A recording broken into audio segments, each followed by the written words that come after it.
بچوں، کیسے ہیں آپ سب لوگ؟ امید کرتی ہوں ٹھیک ٹھاک ہوں گے اور خیر خیریت سے ہوں گے۔ میرا نام ہے رضا احمد اور آپ میرے ساتھ اردو پڑھتے ہیں۔ بچوں، ہم حل کرنے جا رہے ہیں آپ کی کتاب کے سبق نمبر 2 اور سبق نمبر 3 کے مشقی سوالات۔ تو چلیں اپنے لیکچر کا آغاز کرتے ہیں۔ تو بچوں، جیسے کہ میں نے آپ کو بتایا، ہم پڑھیں گے آج مشقی سوالات آپ کے سبق نمبر 2 اور سبق نمبر 3 کے۔ تو بچوں، سبق نمبر 2 اور سبق نمبر 3 کے عنوان کو ایک دفعہ دہرا لیتے ہیں۔ سبق نمبر 2 کا عنوان ہے حمد۔ بچوں، حمد ایک ایسی نظم ہوتی ہے جس میں ہم اللہ تعالیٰ کی تعریف اور بڑائی بیان کرتے ہیں۔ اور اب دیکھتے ہیں سبق نمبر 3 کے عنوان کو، جو کہ ہے نعت۔ بچوں، نعت ایک ایسی نظم ہوتی ہے جس میں ہم اپنے پیارے نبی حضرت محمد صلی اللہ علیہ وآلہ وسلم کی تعریف اور ان کی بڑائی بیان کرتے ہیں۔ تو بچوں، ان دونوں نظموں کے آج ہم کریں گے مشقی سوالات۔ تو آغاز کرتے ہیں سبق نمبر 2 حمد سے۔ ہمارا پہلا سوال ہے، توڑ کے جوڑ لکھیں۔ اب یہاں پہ کچھ ہمیں حروف دیے گئے ہیں جن کو ہم نے جوڑ کے ایک مناسب لفظ بنانا ہے۔ تو بچوں، آغاز کرتے ہیں۔ ہمارا پہلا لفظ کیا بنے گا؟ پڑھتے ہیں، نون شین الف نون۔ اب جلدی سے سوچیں، جب ہم ان کو جوڑیں گے تو نیا جو لفظ بنے گا وہ کیا ہوگا؟ بالکل ٹھیک، نشان۔ نون کی چھوٹی شکل، شین کو جوڑیں گے، الف لگائیں گے اور ساتھ نون آئے گا۔ تو بچوں، ہمارا نیا لفظ کیا بنے گا؟ نشان۔ آگے بڑھتے ہیں۔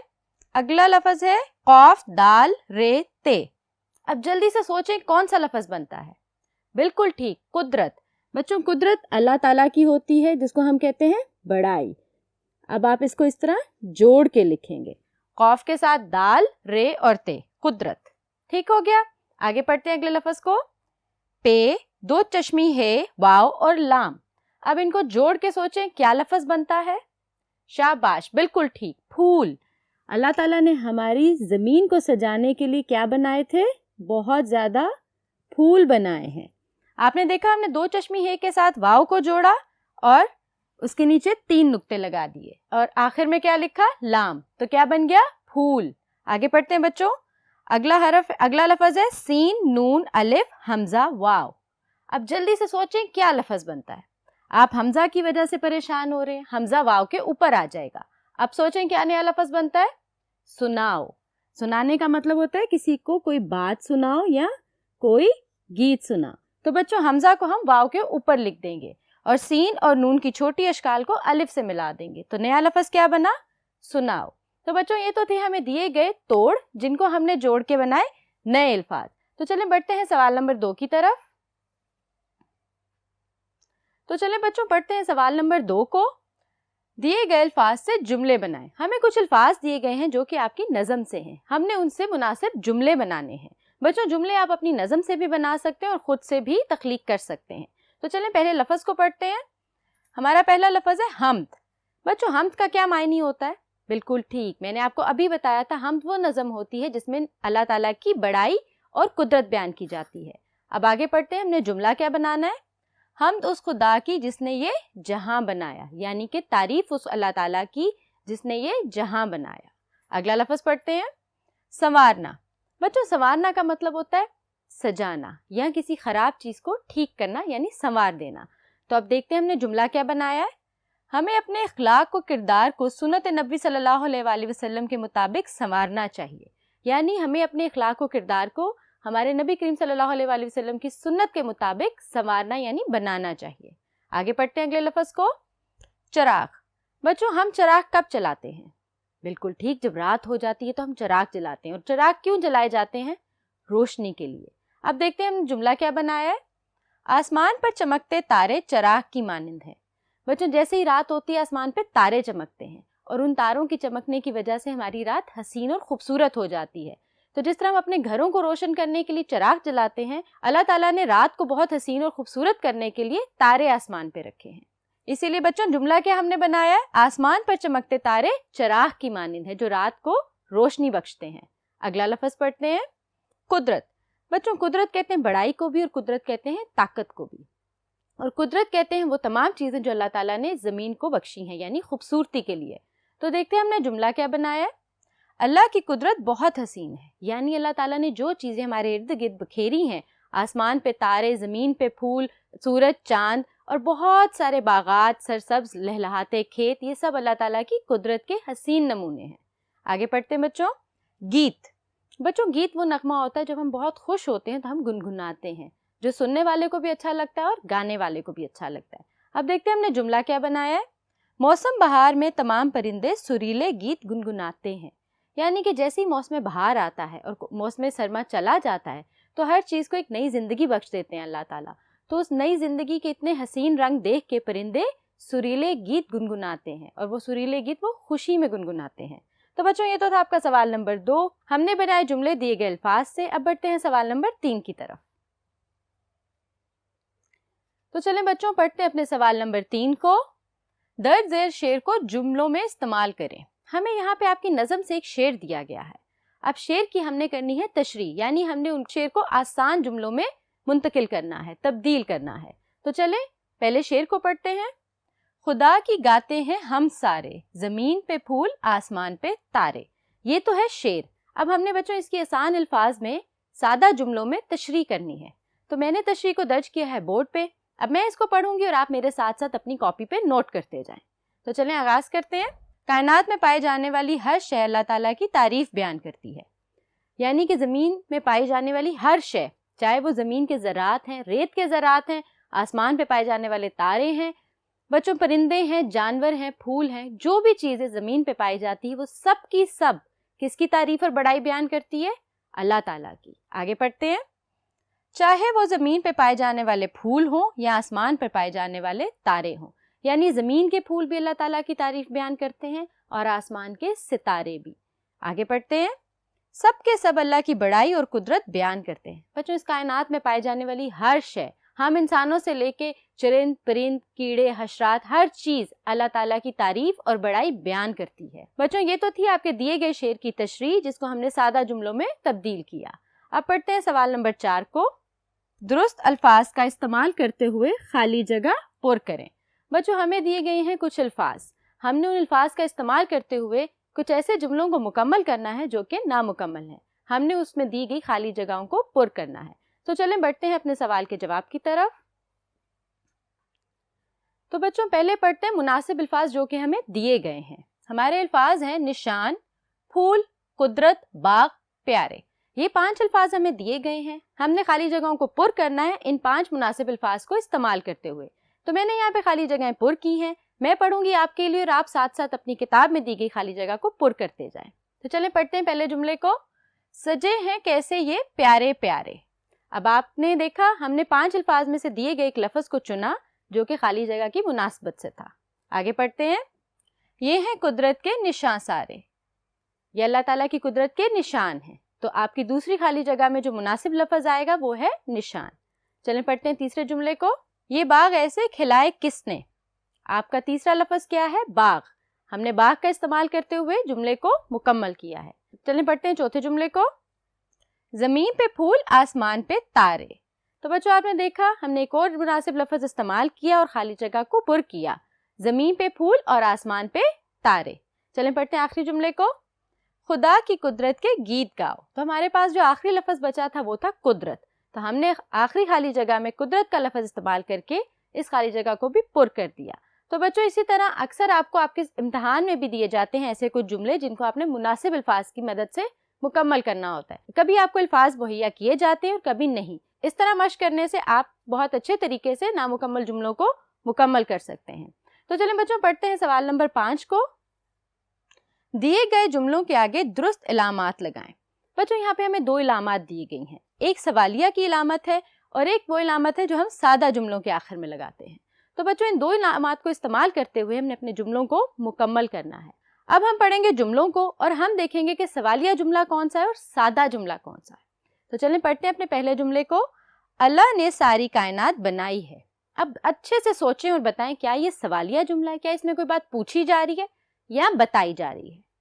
بالکل ٹھیک بچوں، یہ سادہ جملہ ہے، اس میں بات بتائی جا رہی ہے کہ اللہ تعالیٰ نے ساری کائنات بنائی ہے، تو ہم اس کے آگے یہ علامت لگائیں گے۔ ٹھیک ہو گیا؟ چلیں پڑھتے ہیں اگلے جملے کو۔ کیا آپ نے اپنا کام ختم کر لیا ہے؟ اب جلدی سے سوچیں یہ سوالیہ جملہ ہے، کچھ پوچھا جا رہا ہے، یا سادہ جملہ ہے یا جس میں کچھ بتایا جا رہا ہے؟ بالکل ٹھیک، یہ سوالیہ جملہ ہے۔ کیا آپ نے اپنا کام ختم کر لیا ہے؟ بچوں کیا کا لفظ آپ کو کیا بتاتا ہے؟ یہ سوالیہ جملہ ہے، تو ہم آگے سوالیہ کی علامت لگائیں گے. ٹھیک ہو گیا؟ چلیں پڑھتے ہیں اگلے جملے کو. عدیل باغ میں جا رہا ہے. تو بچوں یہ تو ایک سادہ جملہ ہے جس میں بتایا جا رہا ہے عدیل باغ میں جا رہا ہے، تو ہم اس کے آگے یہ علامت لگائیں گے. ٹھیک ہو گیا بچوں؟ اگلا جملہ پڑھتے ہیں. صبا اپنا سبق یاد کر رہی ہے. یہ بھی سادہ جملہ ہے، اس کے آگے بھی ہم جملے کے ختم ہونے کی علامت لگائیں گے. آخری جملہ پڑھتے ہیں بچوں. درخت کے قریب کون کھڑا ہے. اب اس میں بھی سوال پوچھا جا رہا ہے کہ کون کھڑا ہے. جو کون کا لفظ ہے وہ آپ کو کیا بتائے گا کہ یہ ایک سوالیہ جملہ ہے، تو اور اس کے آگے ہم سوالیہ کی علامت لگائیں گے بچوں. ٹھیک ہو گیا؟ اس طرح ہم نے اپنے جملوں کو مکمل کیا علامات لگا کے. تو بچوں یہ تو تھے مشقی سوالات آپ کی نظم حمد کے. تو بچوں آغاز کرتے ہیں سبق نمبر 3 یعنی کہ نعت کے مشقی سوالات کے. تو بچوں ہمارا سبق نمبر 2 یعنی کہ آپ کی نظم حمد مشقی سوالات کا حصہ مکمل ہو گیا ہے. اب ہم آغاز کریں گے سبق نمبر 3 یعنی کہ نظم نعت کے مشقی سوالات کا. تو چلیں پڑھتے ہیں سوال نمبر 1 کو. توڑ کے جوڑ لکھیں. جیسے ہم نے پچھلے مشقی سوالات میں توڑ کے جوڑ لکھے تھے، ہمیں کچھ حروف دیے گئے تھے جن کو جوڑ کے ہم نے نئے الفاظ بنائے تھے. اب یہاں پہ بچوں تھوڑا سا مختلف ہے. وہ کیا ہے کہ ہمیں کچھ حروف جوڑ کے دیے گئے ہیں لیکن ہم نے ان حروف کو جوڑنا ہے، مزید جوڑ کے نئے الفاظ بنانے ہیں. چلیں حل کرتے ہیں اس کو. پہلا لفظ کیا بنے گا؟ خل. 2 حروف کو جوڑ کے ایک لفظ ہمیں دیا گیا خل، اور ساتھ اگلا حرف کیا ہے؟ قاف. اب ہم نے اس کو جوڑ کے نیا لفظ بنانا ہے. تو بچوں خل اور قاف کو جوڑ کے جو نیا لفظ بنتا ہے وہ ہے خلق. خلق کہتے ہیں خلقت کو، یعنی اللہ تعالیٰ کی بنائی گئی عوام، رایا یا ہم تمام لوگ جو مخلوقات میں آتے ہیں. چلیں اگلے حرف کو پڑھتے ہیں. ہمیں بگ اور ری دیا گیا ہے، ہم نے ان کو جوڑ کے نیا لفظ بنانا ہے. اب جلدی سے سوچیں، بگ ری نیا لفظ کیا بنتا ہے؟ بگڑی. بگڑی کا مطلب ہوتا ہے جو چیز خراب ہو. ٹھیک ہو گیا؟ اب ہم نے اس کو جوڑ کے نیا لفظ اس طرح لکھنا ہے. ٹھیک ہو گیا بچوں؟ چلے اگلے لفظ کو پڑھتے ہیں. وی را نے. اب ان کو جوڑ کے جلدی سے بولیں. وی را نے. بالکل ٹھیک. ویرانے وہ جگہ ہوتی ہیں جہاں پہ سنسان ہوتا ہے، سب کچھ سناٹا ہوتا ہے، کوئی بھی نہیں رہتا. تو نبی کریم صلی اللہ علیہ وآلہ وسلم نے آ کے کیا کیا تھا؟ اس دنیا کے ویرانے ختم کیے تھے. تو ہم اس کو جوڑ کے کیسے لکھیں گے؟ وی را نے. بچوں ہم نے چھوٹی اے کی چھوٹی شکل کو لکھا ہے، ہم نے بڑی شکل کو رے کے ساتھ نہیں جوڑا ہے. ٹھیک ہو گیا؟ آگے پڑھتے ہیں. مہکانے. اب مہ، کا اور نے، ہمیں 3 لفظ دیے گئے ہیں. ان کو جلدی سے جوڑیں اور بول کے دیکھیں کیا نیا لفظ بنتا ہے؟ مہکانے. مہکانے کا مطلب ہوتا ہے خوشبودار کرنا. سو ہم اس کو یوں جوڑ کے لکھیں گے. تو بچوں ہم نے مہ میں موجود ہے کی بھی چھوٹی شکل کا استعمال کیا ہے. ٹھیک ہو گیا؟ آگے پڑھتے ہیں. احسان. اب آپ نے دیکھا سا اور نون، ہمیں یہ 3 حروف دیے گئے ہیں، ہم نے ان کو جوڑ کے نیا لفظ بنانا ہے. تو جلدی سے تیزی سے بول کے دیکھیں نیا لفظ کیا بنتا ہے؟ احسان. احسان کا مطلب ہوتا ہے کسی کے کام آنا، کسی کی مدد کرنا. احسان. ٹھیک ہو گیا بچوں؟ تو یہ ہمیں دیے گئے تھے 2 حرفی الفاظ اور ساتھ ایک حرف بھی دیا گیا تھا. ہم نے ان تمام کو جوڑ کے جو نئے الفاظ بنائے وہ ہم نے یہاں پہ لکھ دیے ہیں. اسی طرح آپ نے اپنی کاپی میں خود سے درج کرنے ہیں. تو چلیں بڑھتے ہیں سوال نمبر 2 کی طرف. تو بچوں پڑھتے ہیں اپنے سوال نمبر 2 کو. دیے گئے الفاظ سے جملے بنائیں. ہمیں کچھ الفاظ دیے گئے ہیں جو کہ آپ کی نظم سے ہیں، ہم نے ان الفاظ کو پڑھ کے مناسب جملے بنانے ہیں. بچوں جملے آپ اپنی نظم یا اپنے سبق سے بھی چن سکتے ہیں اور خود سے نئے جملے تخلیق بھی کر سکتے ہیں. تو چلیں پڑھتے ہیں اپنے پہلے لفظ کو. خلق. میں نے آپ کو بھی بتایا خلق کہتے ہیں خلقت کو، تمام لوگوں کو، مخلوقات کو. خلق کا مطلب ہوتا ہے بنانا. ہمیں بنانے والا کون ہے؟ اللہ تعالیٰ. تو چلیں اب دیکھتے ہیں ہم نے جملہ کیا بنایا ہے. ساری خلق اللہ تعالیٰ کی تعریف بیان کرتی ہے، یعنی تمام لوگ جن کو اللہ تعالیٰ نے بنایا ہے، تمام چیزیں جو اللہ تعالیٰ نے بنائی ہیں، تمام تر خلقت اللہ تعالیٰ کی تعریف بیان کرتی ہے. آگے پڑھتے ہیں. بگڑی. میں نے آپ کو ابھی بتایا تھا بگڑی کا مطلب ہوتا ہے خراب ہو گئی ہو، کوئی بات خراب ہو گئی ہو، کوئی چیز خراب ہو گئی ہو. تو اس سے اب دیکھتے ہیں جملہ ہم نے کیا بنایا ہے. نبی صلی اللہ علیہ وآلہ وسلم بگڑی بات بنانے والے بن کر آئے. یعنی بچوں میں نے آپ کو بتایا تھا جب ہم نے آپ کی نظم نعت پڑھی تھی کہ پوری کائنات اندھیرے میں ڈوبی ہوئی تھی، ہر طرف کفر و شرک پھیلا ہوا تھا، تو تمام تر کائنات بگڑی ہوئی تھی نا. تو نبی کریم صلی اللہ علیہ وسلم بگڑی بات بنانے والے یعنی ان تمام چیزوں کو ٹھیک کرنے والے بن کے آئے تھے. چلیں اگلے لفظ کو پڑھتے ہیں. احسان. میں نے آپ کو بتایا احسان ہوتا ہے بچوں جو ہم کسی کے لیے کوئی کام کرتے ہیں. لیکن کبھی بھی اپنے احسان کو جتانا نہیں چاہیے. ٹھیک ہو گیا. آگے دیکھتے ہیں جملہ ہم نے کیا بنایا ہے. ہم پر اللہ کا سب سے بڑا احسان یہ ہے کہ ہم امت محمدی صلی اللہ علیہ وآلہ وسلم ہیں. بچوں اس سے بڑا احسان آپ کی زندگی میں اور کوئی بھی نہیں ہوگا کہ اللہ تعالیٰ نے ہمیں امت محمدی یعنی نبی کریم صلی اللہ علیہ وآلہ وسلم کی امت میں پیدا کیا. چلیں اگلے لفظ کو دیکھتے ہیں. ویرانہ. ابھی میں نے آپ کو بتایا تھا ویرانے ویرانہ یا ویران کا مطلب ہوتا ہے جہاں کوئی بھی نہ ہو, وہ جگہ جو بالکل سنسان ہو اور وہاں پہ سناٹا ہو. تو دیکھتے ہیں ہم نے جملہ کیا بنایا ہے. نبی صلی اللہ علیہ وآلہ وسلم کے آنے سے کائنات کے ویرانے دور ہو گئے. بچوں جب کفر و شرک اور ہر طرف برائی پھیل جاتی ہے تو ہر طرف ویرانے پھیل جاتے ہیں, کیونکہ کوئی انسان خوش تو ہوتا نہیں. تو نبی کریم صلی اللہ علیہ وسلم کے آنے سے وہ تمام برائیاں جس کی وجہ سے پوری دنیا ویرانے میں ڈوبی ہوئی تھی, وہ تمام تر ویرانے ختم ہو گئے. آگے پڑھتے ہیں اگلے لفظ کو. رحمت. بچوں رحمت کہتے ہیں ایسی چیز جس کی وجہ سے آپ خوش رہیں. آپ کے اوپر اگر اللہ کی رحمت ہے تو اس کا مطلب آپ ہر وقت خوش و خرم رہیں گے اور بہت ساری چیزیں آپ کے حق میں ہوں گی. تو آپ پڑھتے ہیں جملے کو. نبی صلی اللہ علیہ وآلہ وسلم تمام کائنات کے لیے باعث رحمت ہیں, یعنی کہ رحمت کا باعث ہے. بچوں نبی کریم صلی اللہ علیہ وسلم کے آنے کے بعد تمام تر دنیا کی تمام برائیاں ختم ہو گئی. ہر انسان خوش ہوا, ہر ایک کو اس کا حق ملا اور ہر انسان نے وہ تمام چیزیں دیکھی جو اس نے نبی کریم صلی اللہ علیہ وسلم کے آنے سے پہلے نہیں دیکھی تھی. نبی کریم صلی اللہ علیہ وسلم کے آنے سے پہلے دنیا ظلمت میں ڈوبی ہوئی تھی. تو بچوں رحمت کا مطلب وہ ہے کہ نبی کریم صلی اللہ علیہ وسلم کو رحمت للعالمین بنا کے بھیجا گیا, یعنی تمام تر جہانوں کے لیے وہ رحمت کا باعث تھے. بچوں یہ تو تھے وہ الفاظ جو ہمیں دیے گئے اور ہم نے بنائے ان سے جملے. اب بڑھتے ہیں اپنے اگلے سوال کی طرف. تو بچوں چلے پڑھتے ہیں سوال نمبر 3 کو. درج ذیل شعر کو جملوں میں استعمال کریں. بچوں جیسے ہم نے اپنے پچھلی نظم حمد کی مشقی سوالات میں دیکھا تھا, ہمیں ایک شعر دیا گیا تھا, ہم نے اس شعر کو آسان لفظوں میں تبدیل کیا تھا, یعنی تشریح کی تھی. اب یہاں پہ ہمیں آپ کی نظم نعت سے ایک شعر دیا گیا ہے اور ہم نے اس کی کرنی ہے تشریح, یعنی کہ ہم نے اسے سادہ جملوں میں تبدیل کرنا ہے. تو بچوں پڑھتے ہیں پہلے شعر کو. اچھی باتوں کی خوشبو سے دنیا کو مہکانے والے, یعنی کہ اپنی اچھی باتوں سے دنیا کو مہکانے والے. اب اس شعر کی ہم نے کرنی ہے تشریح. تو بچوں میں نے درج کی ہے تشریح بورڈ پہ, میں اس کو پڑھتی ہوں اور آپ میرے ساتھ ساتھ اپنی کاپی پہ نوٹ کرتے جائیں. اس شعر میں شاعر نبی صلی اللہ علیہ وآلہ وسلم کی تعریف بیان کرتے ہوئے کہتا ہے کہ نبی صلی اللہ علیہ وآلہ وسلم اتنے خوش اخلاق تھے کہ ان کی باتوں سے خوشبو آتی ہے. یعنی کہ نبی کریم صلی اللہ علیہ وآلہ وسلم اتنے عمدہ اخلاق کے مالک تھے کہ وہ کسی سے بھی جب بات کرتے تھے وہ بندہ وہاں پہ کتنی دیر بیٹھ کے صرف ان کی باتیں سنتا تھا. وہ اتنے خوش اخلاق تھے کہ ان کی باتوں سے خوشبو آتی تھی. آگے پڑھتے ہیں. اور وہ اپنی باتوں سے اس دنیا کو روشن کرنے اور مہکانے آئے تھے, یعنی کہ اللہ تعالیٰ نے ان کو یہاں پہ اس لیے بھیجا تھا کہ جو دنیا ظلمت میں ڈوبی ہوئی ہے, جس دنیا میں ہر طرف برائی پھیلی ہوئی ہے, نبی کریم صلی اللہ علیہ وسلم اس دنیا کو مہکانے آئے ہیں اور اس دنیا میں روشنی پھیلانے آئے ہیں.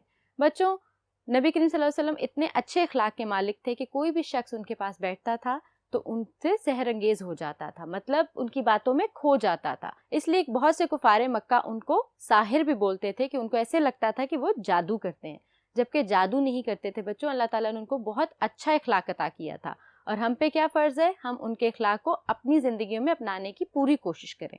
آگے پڑھتے ہیں. دنیا سے تمام تر برائیاں ختم ہوئی. نبی کریم صلی اللہ علیہ وسلم تمام جہان کے لیے رحمت للعالمین بن کے آئے اور بچوں ان کے آتے ساتھ ہی دنیا کی تمام تر برائیاں اور جہالتیں ختم ہو گئیں. تو بچوں یہ تو تھی تشریح آپ کے دیے گئے شعر کی. اب پڑھتے ہیں سوال نمبر 4 کو. دیے گئے جملوں میں سے اسم اور فعل الگ الگ کریں.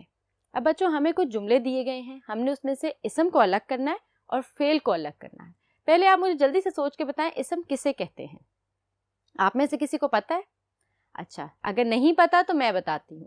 اسم کسی بھی چیز, کسی جگہ یا کسی شخص کے نام کو کہتے ہیں, جیسے کتاب, احمد اور کراچی. کتاب ایک چیز کا نام ہے, احمد ایک لڑکے کا نام ہے اور کراچی ایک جگہ کا نام ہے. تو یہ تینوں کیا ہیں؟ یہ اسم ہیں. اور بچوں فعل کہتے ہیں کسی کام کے کرنے کو. اگر میں آپ کو پڑھا رہی ہوں تو یہ میرا فعل ہے اور آپ مجھے سن رہے ہیں تو یہ آپ کا فعل ہے. تو کسی کام کے کرنے یا ہونے کو فعل کہتے ہیں. تو چلیں بڑھتے ہیں جملوں کی طرف اور ان کو پڑھتے ہیں. تو بچوں میں نے یہاں پہ درج کیے ہیں جملے اور ان میں سے چنے ہیں اسم اور فعل الگ الگ. تو میں پڑھتی ہوں جملے اور آپ نے میرے ساتھ ان کو غور سے پڑھنا ہے. علی اور حماد کھیل رہے ہیں. اب علی اور حماد کیا ہیں؟ اسم, دو لڑکوں کے نام. تو بچوں میں نے اسم کے خانے میں علی اور حماد کو لکھ دیا اور وہ کر کیا رہے ہیں؟ وہ کھیل رہے ہیں. تو میں نے فعل کے خانے میں کھیل رہے ہیں کا لفظ لکھ دیا ہے. اسی طرح بقیہ جملوں میں بھی ہم اسم کو الگ کر کے لکھیں گے اور فعل کو الگ کر کے لکھیں گے. آگے پڑھتے ہیں.